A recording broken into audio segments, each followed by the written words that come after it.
ہم عن اللغو معرضون، وہ لوگ جو فضول باتوں سے، لغویات سے اپنا منہ پھیر لیتے ہیں، فضولیات سے۔ ہمارے ہاں نا بہت سارے لوگ ایسے ہیں جو بلا وجہ ان چیزوں میں دلچسپی لیتے ہیں جو ان کے مطلب کی نہیں ہے، ان کے مطلب کی مطلب آپ کسی سے ملیں کہتے ہیں کیا حال ہے، ٹھیک ہے جی، بچوں کا کیا حال ہے، ٹھیک ہے، بچے کتنے ہیں؟ تو بھئی آپ کو جب پتہ ہی نہیں تھا کتنے ہیں تو حال کیوں پوچھا آپ نے؟ آپ کرتے کیا ہیں؟ آپ کا بڑا بھائی کیا کرتا ہے، چھوٹا بھائی کیا کرتا ہے، ابا جی کیا کرتے ہیں؟ بھئی آپ کے مطلب کی بات نہیں، آپ مطلب کی مقصد کی بات کریں، بے مقصد باتوں میں الجھنے کی ضرورت نہیں ہے۔ دیکھیں، اپنا ادارہ میں چلاتا ہوں، اپنا گھر آپ چلاتے ہیں، اپنی ڈیوٹی آپ کرتے ہیں، آپ کو زیادہ بہتر پتہ ہے کہ آپ اپنا گھر کیسے چلا رہے ہیں، مجھے زیادہ بہتر پتہ ہے کہ میں مدرسہ مسجد، مجھے زیادہ بہتر پتہ ہے اس کے اندر کون سی اصطلاح کس طرح کرنی ہے، یہ مجھ سے زیادہ بہتر کوئی بندہ جانتا نہیں۔ اب ہم کیا کرتے ہیں، جب ہم دوسرے کے کام میں مداخلت کرتے ہیں تو دو نقصان ہوتے ہیں، ایک تو اس کے ساتھ ہمارا رائے کا اختلاف ہو جاتا ہے، اور دوسرا ہمارے اپنے بہت سارے کام رہ جاتے ہیں، کیونکہ ہماری توجہ ہی دوسرے کی جانب تھی، اپنے بڑے سارے کام رہ جاتے ہیں۔ اس لیے بہت ساری ایسی چیزیں ہیں جن میں بلا وجہ کوئی مقصد نہیں۔ ہم پرانے لوگوں سے باتیں سنا کرتے تھے، ہمارے بزرگ کہا کرتے تھے جڑے پنڈ جانا نہیں، جڑے پنڈ جانا نہیں اودا راہ پوچھنے دی کی لو۔ لغویات میں نہ الجھیں، فضولیات میں نہ الجھیں، یعنی ٹو میں رہنا، ٹو میں۔ آپ یقین کریں میں نے پرسنلی طور پہ اس چیز کو محسوس کیا ہے کہ ہمارے بہت سارے اہم حقوق صرف اس لیے مس ہوتے ہیں کہ ہماری اپنے سے زیادہ توجہ سامنے والے پہ ہوتی، سامنے والے۔ میں نے دیکھا بڑے بڑے عجیب سوال اور بڑے بڑے انوکھے سوال، مطلب یہ کہ اتنی لمبی چوڑی، اور لوگوں کو بڑا پتہ ہوتا ہے یہ فلاں آدمی جو ہے اس کے بچے کتنے ہیں، وہ بیاہ کہاں پہ ہیں، کس کس علاقے میں ان کی شادیاں ہوئی ہیں۔ اتنی تفصیلات کی ہمیں ضرورت نہیں ہے، ہم سے تو ہمارے بارے میں پوچھا جائے گا، تو ہمیں اپنا معاملہ بڑا صاف ستھرا۔ دیکھیں کیا سونی بات کی مدینے والے رسول نے، قربان جائیں حضور کے جملوں پر۔ ایک شخص نے پوچھا حضور سونا اسلام کون سا ہے، خوبصورت مسلمان کون ہے؟ تو نبی پاک صلی اللہ علیہ وسلم نے فرمایا وہ خوبصورت مسلمان ہے جو بات اس کے مقصد کی نہیں، بے معنی ہے، وہ بات وہ چھوڑ دے۔ بے مقصد باتوں سے الجھنا جو بندہ چھوڑ دے وہ مسلمان بڑا سونا مسلمان ہے۔ ہم کمزور اس لیے ہوتے ہیں کہ ہماری توجہ زیادہ دوسروں کی باتوں پر پڑتی ہے۔ پھر فرمایا والذین ھم للزکاۃ فاعلون، وہ لوگ جو زکوٰۃ دینے کا کام کرتے ہیں، صدقات کرتے ہیں، خیرات کرتے ہیں، وہ کامیاب ہو جاتے ہیں۔ پھر فرمایا والذین ھم لفروجہم حافظون، وہ جو اپنی شرمگاہ کی حفاظت کرتے ہیں۔ نوجوان میری بات پر توجہ کریں، فرمایا وہ لوگ جو اپنی شرمگاہ کی، والذین ھم لفروجہم حافظون، وہ لوگ جو اپنی شرمگاہ کی حفاظت کرتے ہیں۔ حضور غوث پاک رضی اللہ تعالیٰ عنہ فرمایا کرتے تھے دو چیزیں انسان اپنی سنبھال لینا، ایک پیٹ اور ایک شرمگاہ، تو فرماتے تھے ولایت اس کے بڑی قریب آ جاتی۔ ہم نہ ان لذات میں الجھ جاتے ہیں۔ سیانے سیانے بندے، روٹی کمر سیدھی کرنے کے لیے کھانی چاہیے، زبان کے ذائقے کے لیے نہیں کھانی چاہیے۔ یہ زبان کا ذائقہ لگ جائے یہ کہیں کا نہیں چھوڑتا انسان۔ اپنی شرمگاہ کی جو لوگ حفاظت کر لیتے ہیں، کوئی بڑے سے بڑا گناہ کرنے سے بھی بندہ کافر نہیں ہوتا، بندہ کفر کرنے سے کافر ہوتا ہے۔ گناہ بڑے سے بڑا کرنے والا بھی گناہ گار ہے، کافر نہیں۔ لیکن بعض گناہ ایسے ہیں جو جس وقت بندہ کر رہا ہوتا ہے اس وقت وہ مومن نہیں ہوتا۔ میرے نبی کریم صلی اللہ تعالیٰ علیہ وسلم نے فرمایا جب کوئی شرابی شراب پیتا ہے اس وقت مومن نہیں ہوتا، جب کوئی چور چوری کرتا ہے تو اس وقت مومن نہیں ہوتا، اور جب کوئی زانی زنا کرتا ہے تو تب وہ مومن نہیں ہوتا۔ اتنی دیر کے لیے اس کے دل سے ایمان نکال لیا جاتا ہے۔ یہ جو ہمارے لڑکے بن سنور کے نکلتے ہیں، یہ جو میک اپ کا خرچہ لڑکیوں کے برابر لڑکوں کا ہوتا جا رہا ہے، یہ جو لڑکے بھی رات کو چہرے پر کریم لگا کر کے سوتے ہیں، یہ بتا سکتے ہیں کہ مقاصد کیا ہے؟ بتا سکتے ہیں؟ یعنی بچے بھی بغیر شیمپو کے بال نہیں دھوتے، مثلا کیا کرنا ہے آپ نے اس کا؟ بڑی بڑی قیمتی چیزیں جو ہیں وہ آپ نے رکھی ہوئی ہیں، مقصد کیا ہے؟ یہ جو ہمارے بچے بن سنور کے نکل رہے ہیں تو کیا دعوت دے رہے ہیں سوسائٹی کو؟ شارٹ نکرے پہن کے جو نکلے ہوئے ہیں، اریاں لباس پہن کے نکلے ہوئے ہیں۔ اقبال نے کہا تھا دیار مشرق ہوس میں غلطاں، شباب اریاں شراب اسیاں، جسے بھی دیکھو غری کے اسیاں۔ ہم ایسی تہذیب کیا کریں گے؟ شباب اریاں، تم نے اپنی جوانی ننگی کر ڈالی ہے ساری، معاذ اللہ۔ کن مقاصد کے لیے؟ میں وہ اعداد و شمار بتا نہیں سکتا۔ ہمارے ہاں گند سستا ہو گیا ہے، لوگوں نے گناہ تک پہنچنا آسان بنا دیا ہے۔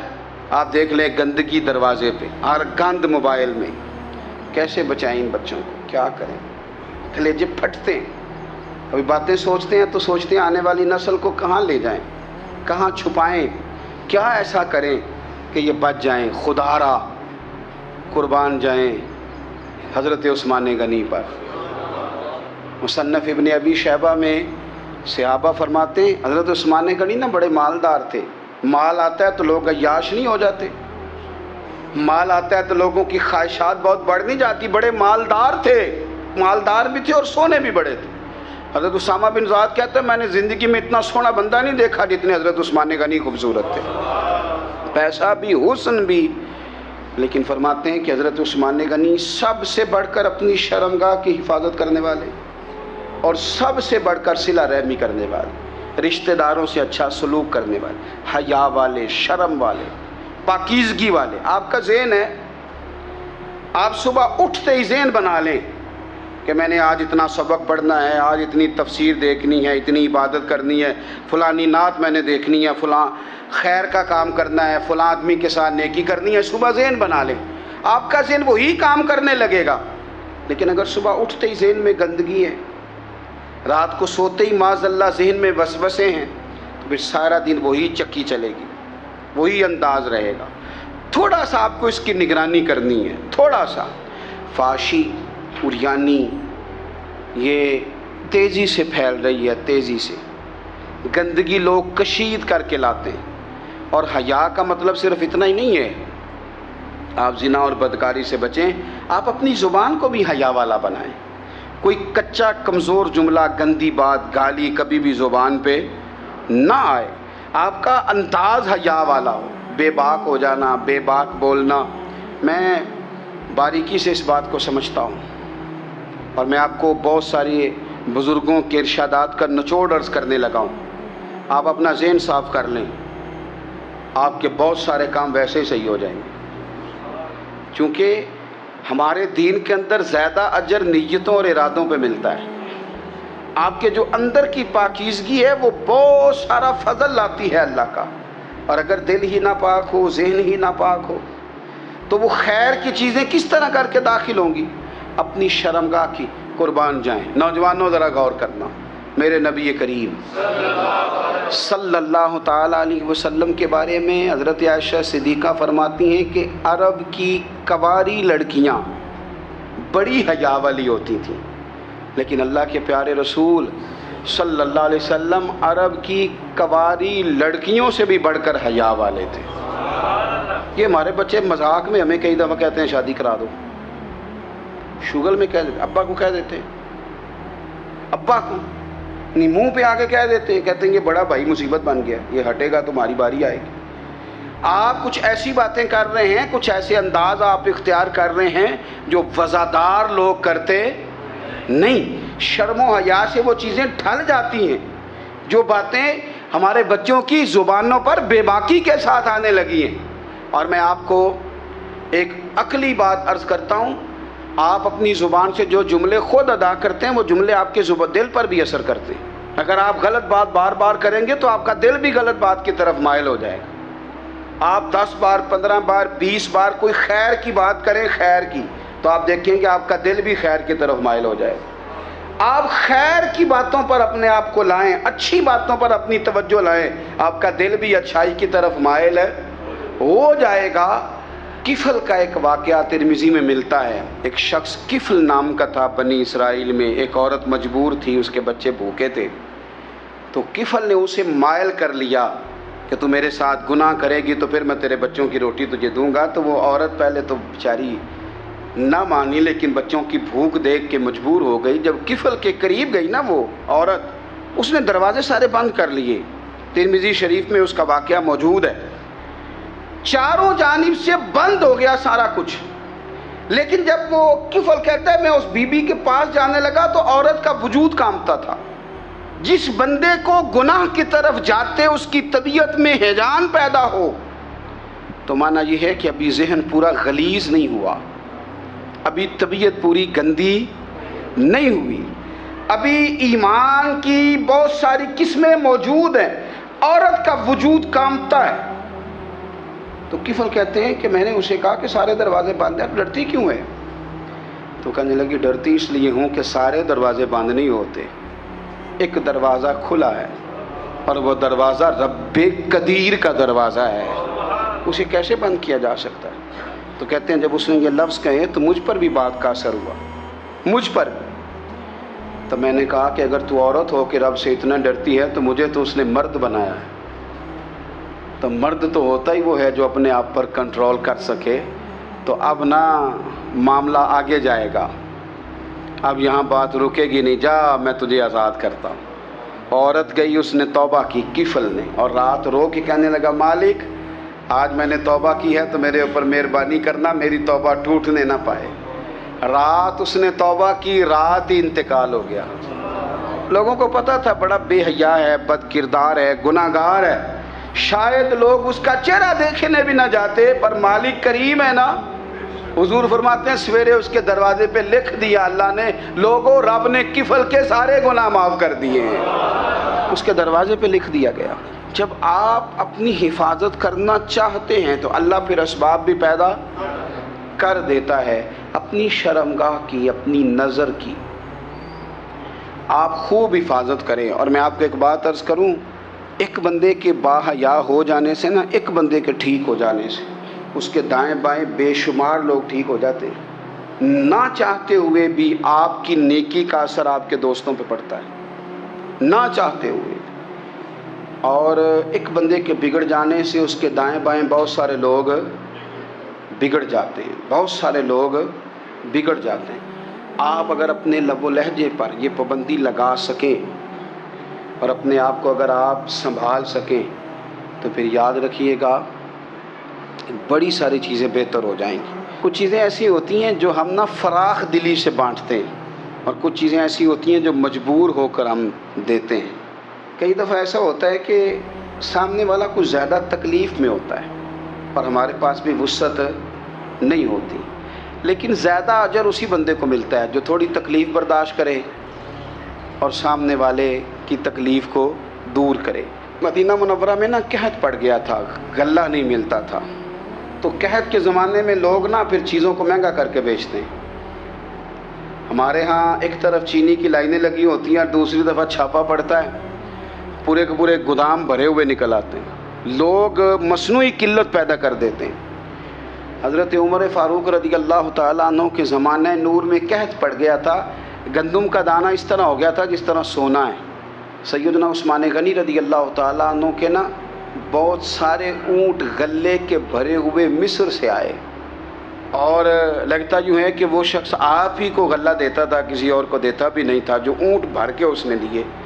تو مدینہ منورہ کے اندر جب وہ مال پہنچا نا، آپ کو بتانا یہ چاہ رہا ہوں کہ ساری تجارت بندوں سے نہیں کرنی چاہیے، کچھ اللہ سے بھی کرنی چاہیے. رب سے جو بندہ تجارت کرتا ہے وہ بڑا کامیاب ہوتا ہے.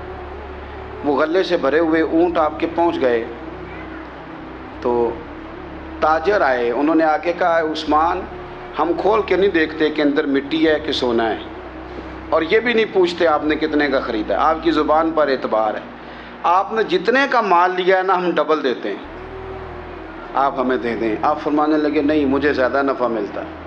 انہوں نے کہا 2 گنا، فرمایا نہیں زیادہ ملتا ہے. کہا 3 گنا، فرمایا زیادہ ملتا ہے. وہ کہنے لگے اس سے زیادہ تو کوئی تاجر ہے ہی نہیں جو زیادہ دے. فرمایا بس مجھے ملتا ہے نا. کہا کتنا ملتا ہے؟ فرمانے لگے لگتا ہے کہ اگر وہ تاجر زیادہ کرم نوازی کرے تو 700 گنا تو دے گا ہی، اور باقی کریم ہے. انہوں نے کہا جی نہیں اتنا نہیں ہم دے سکتے، پھر آپ بیچ لیں. یہ بات ہی سمجھ میں نہیں آتی۔